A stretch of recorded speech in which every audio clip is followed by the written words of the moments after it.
It's no use talking to her. Huh? Because she doesn't like you, Mom. That's no excuse for this behavior. She doesn't respond at all to my calls. I think this started happening to my son's wife after my husband passed away. She doesn't speak to me at all.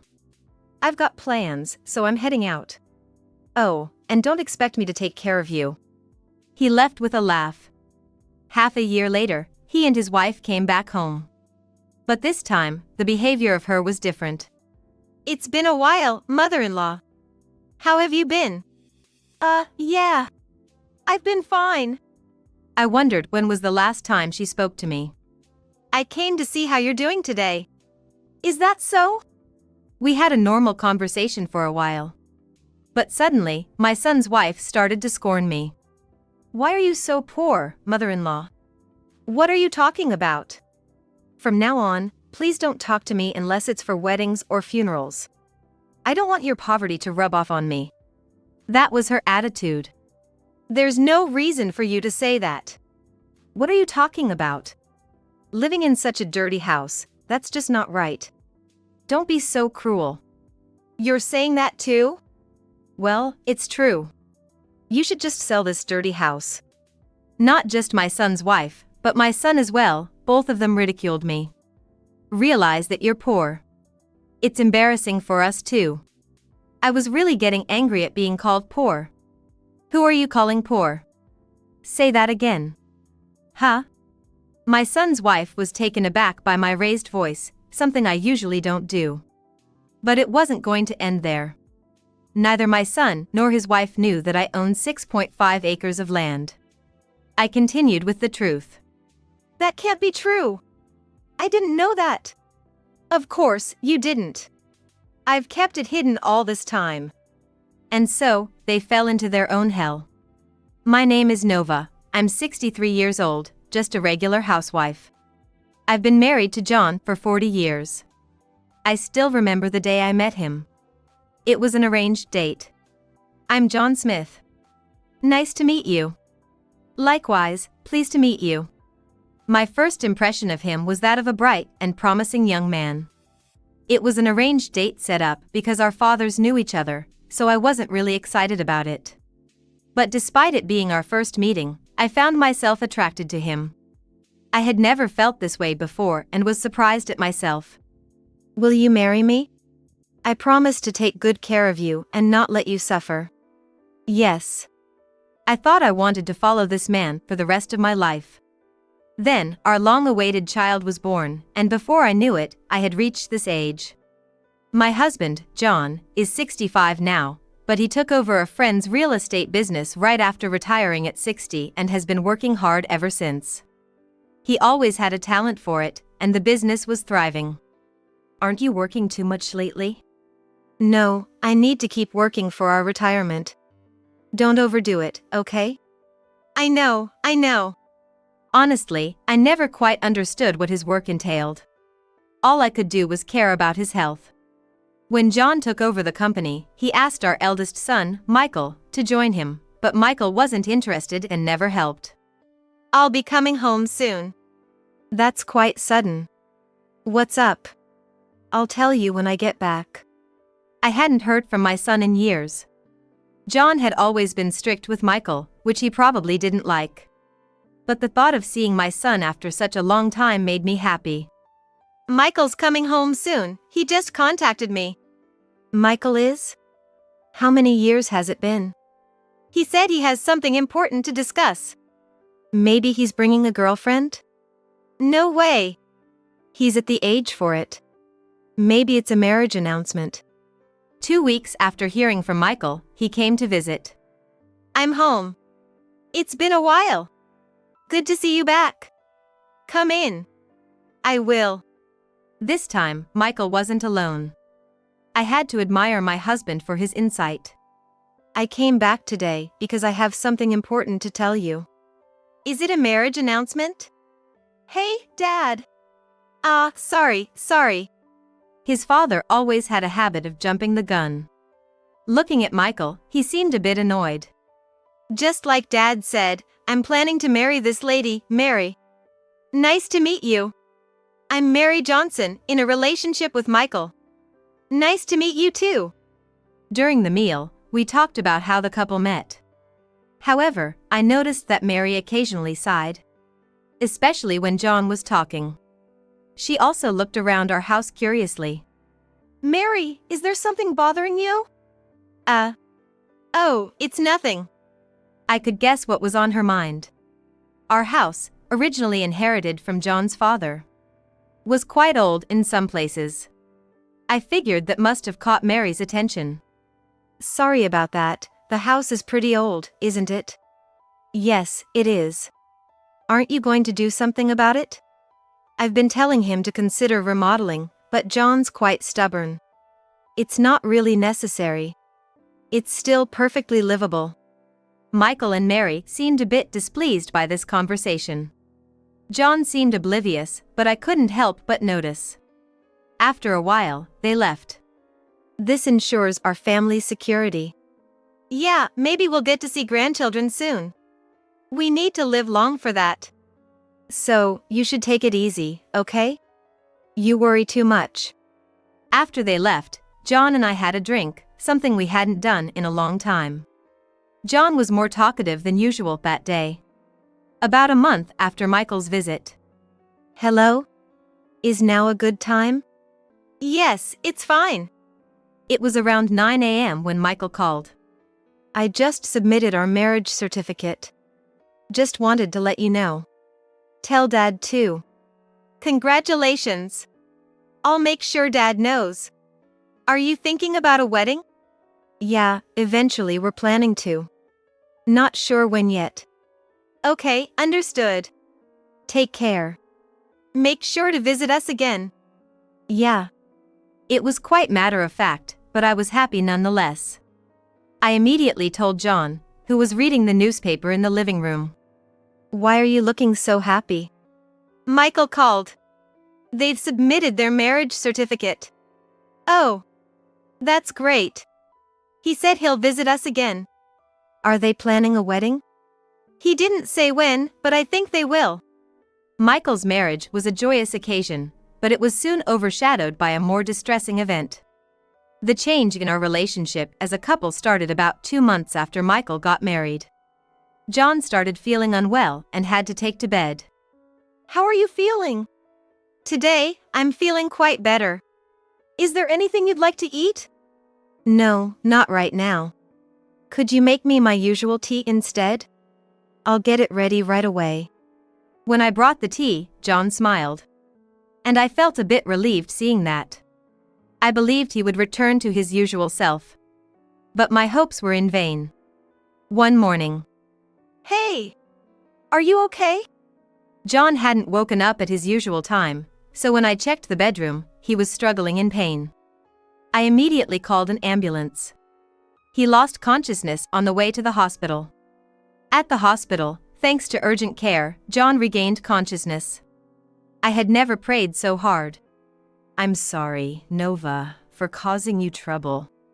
Don't talk, just rest. Then, I'll take you up on that. After he fell asleep. I thought I should inform Michael, in case something worse happens. Hello? Michael? But it was Mary who answered. Oh, mother-in-law. What's up? This is Michael's phone, right? Yes, it is. Mary, this concerns you too. John collapsed and was taken to the hospital. Is that so? Her reaction seemed indifferent. So, I was hoping you both could come and visit. I think it would make John happy. We'd like to, but Michael's really busy right now. Sorry. I tried to persuade her to make them come. Even a short visit would be okay. Please, could you do that? Mary sighed softly. Like I said, he's busy. Is Michael there? Yes, but I'll handle this. Could you tell him what I just said? Okay, I will. And then the call ended. I was stunned. I didn't know what to say to John. When I returned to the hospital room, John immediately spoke to me. He must have noticed that something was off with me. Did something happen? No, nothing. You seem gloomier than before. I thought to myself, that's so like John. After all these years together, he was sensitive even to the smallest changes. Really, I'm fine. Just take care of yourself. I guess I have to, if you say so. I chose not to tell him about the earlier phone call. I didn't want to cause him any unnecessary worry. 10 days later, John was able to leave the hospital. Now, you need to take care of your health. So, please, only work as much as necessary. I understand. But can I work just a little longer? Why do you need to push yourself so hard? You'll understand eventually. John resumed work right away. Though he did start taking more breaks than before. Still, I felt he was putting his all into it. Our relationship with Michael and his family continued to grow more distant as we received no contact from them. By the way, I wonder how Michael and his family are doing? If they haven't contacted us, they must be fine. I guess so. John looked a bit sad as we talked. That's when I was talking to John. Michael suddenly called. How's Dad doing? He's fine now, but why didn't you come to see him? I was a bit stern. It couldn't be helped. We were busy. Even 5 or 10 minutes would have been enough. So, tell me, is Dad not going to die? What? I was shocked by his question. What are you saying? It sounds like you wish he would die. That's not what I mean at all. I'm just worried, that's all. Then you could come to visit, right? All right, I get it. I'll come visit soon. Make sure you do. That's how I secured his promise. Then John, looking concerned, came over. Was that Michael? Yes, it was. What did he say? Won't you tell me? If you insist. I explained everything about the recent phone call and the conversation I had with Mary while John was in the hospital. John's expression was stern the entire time. After I finished, he said something quite surprising. I knew it. What? You realized? Who do you think I am? I haven't lived this long for nothing. Since when? Since he visited last time. He's always disliked me, you know. I was at a loss for words hearing John's calm response. Of course, I was happy about his marriage.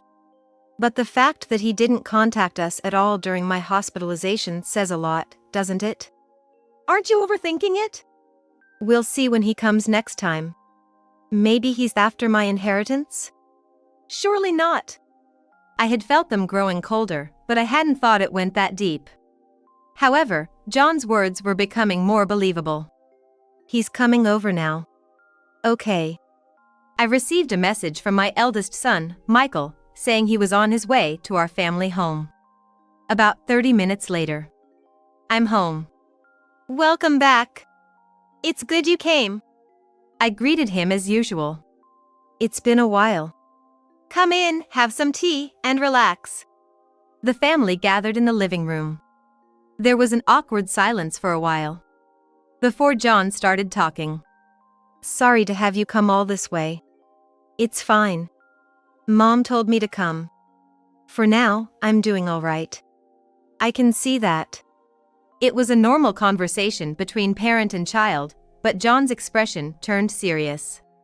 Listen carefully, I have something important to say.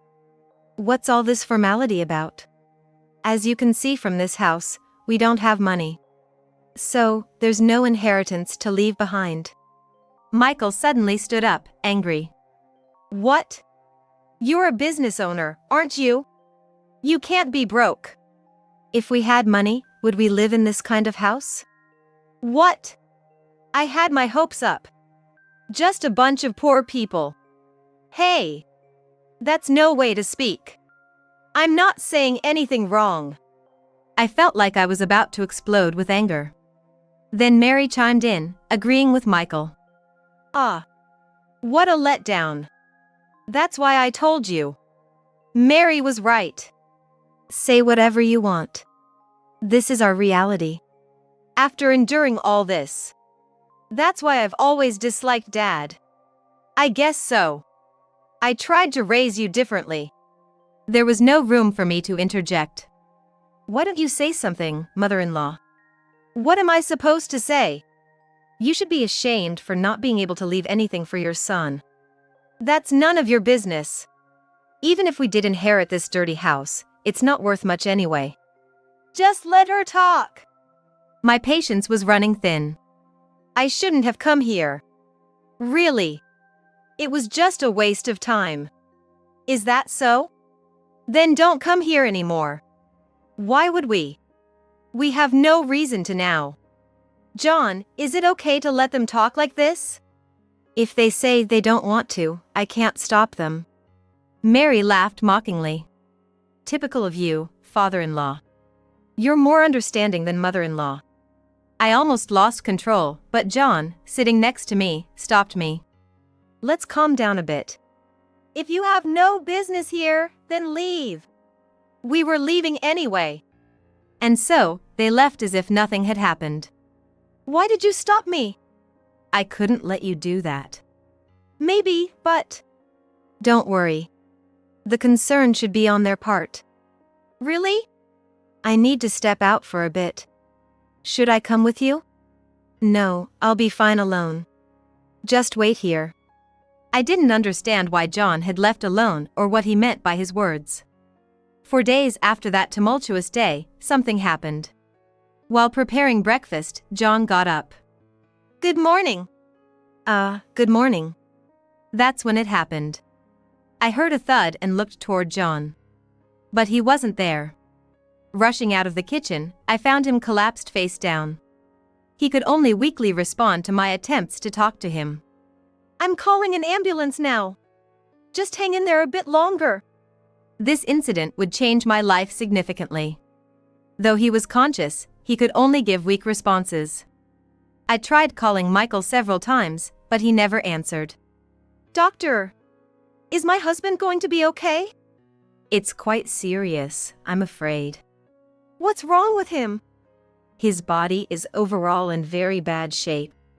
He must have been pushing himself too hard for a long time. The doctor told me to prepare for the worst. All I could do was pray. Miraculously, John made it through that day. But the next morning, his condition rapidly worsened. His pulse was getting weaker. Thank you for everything. What are you saying? We still have time ahead. I'd like that, but it seems impossible now. Don't lose hope.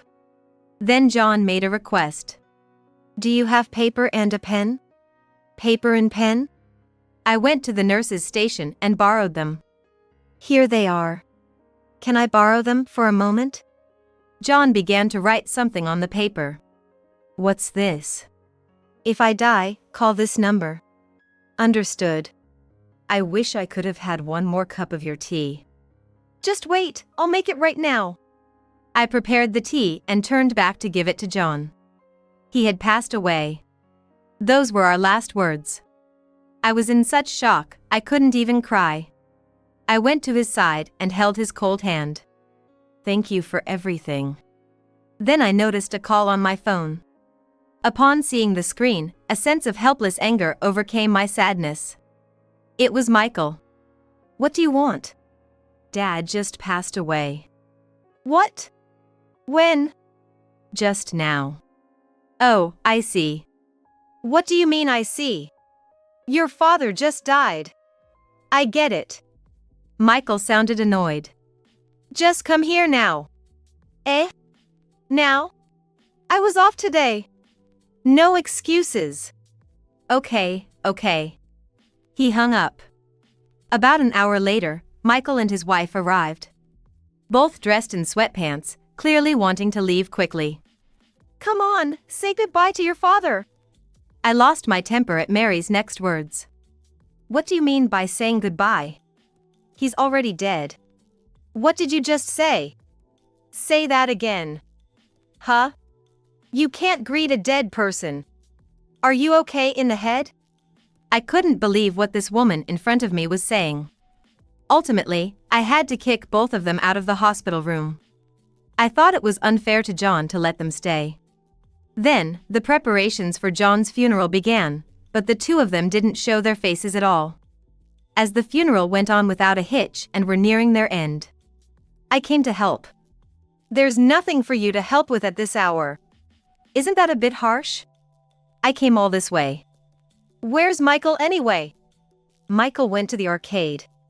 The arcade? During his father's funeral? Are you joking? I think he's being quite serious. Watching Mary laugh about it, I felt pathetic. Perhaps it was partly my fault they had turned out this way. If there's nothing for me to do, can I go? I have plans with friends later. You didn't have to come at all then. I thought so, but I wanted to see what kind of face you'd make. As I stood there, filled with anger and frustration, Mary left the funeral home laughing. That's when I decided I would never forgive them. Michael never showed up in the end, and the funeral finished. Returning home, the house felt emptier and larger than ever before. I'm alone now. Then I remembered the paper John had given me. I searched through drawers and finally found it. I dialed the number written on it. Hello? Yes, this is William's law office. I'm the wife of John. Oh, John's wife! That means... Yes, his funeral was just recently. I'm sorry for your loss. Thank you. What did my husband want? He left a will with us. A will? Yes. I'd like to discuss it with you in more detail. The man on the phone, Mr. Williams, was an old friend of my husband's. I visited the law office the next day. The will outlined my inheritance and mentioned Michael and his family. After reading it, I realized it could be useful. I vowed to make Michael and his wife regret how they had treated us. About 2 months after the funeral, they suddenly showed up at our house. I came to offer incense. Leave. You don't need to be here. That's no way to talk. I'm his son, after all. While we were talking, Mary ignored us and entered the house with her shoes on. I was appalled by this sight and called her out. Hey, Mary! What do you think you're doing? She acted as if she couldn't hear me, completely ignoring my presence. Are you listening? Take off your shoes, please. But she didn't respond to my questions. It's no use talking to her. Huh? Because she doesn't like you, Mom. That's no excuse for this behavior. I think this behavior started after John passed away. She wouldn't speak to me at all. She then casually paid respects at John's photo and said she was leaving. I have plans, so I'm leaving. Oh, and don't expect me to take care of you. They left laughing. Half a year later, they came to the house again. This time, Mary's attitude was different. It's been a while, mother-in-law. How have you been? Yeah. I've been fine. It had been a long time since Mary had spoken to me. I came to check on you today. Is that so? We had a normal conversation for a while. But then, Mary started to scorn me. Why are you so poor, mother-in-law? What are you talking about? From now on, please don't talk to me unless it's for weddings or funerals. Oh. But maybe next time will be for your funeral. You're all alone now. I couldn't believe she said that. There's no reason for you to say that. What are you talking about? Living in such a dirty house, that's just not right. Don't be so cruel. You're saying that too? Well, it's true. You should just sell this dirty house. Not just Mary, but Michael also ridiculed me. Realize that you're poor. It's embarrassing for us too. I was getting angry at being called poor repeatedly. Who are you calling poor?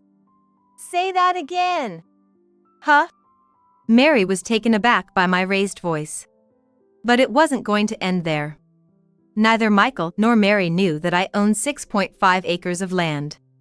I decided to tell them the truth. I might as well tell you now, I'm not poor. Huh? Where would you get that kind of money? Then you should take a look at this. I showed them John's will and the land deed. What is this? Let me see that.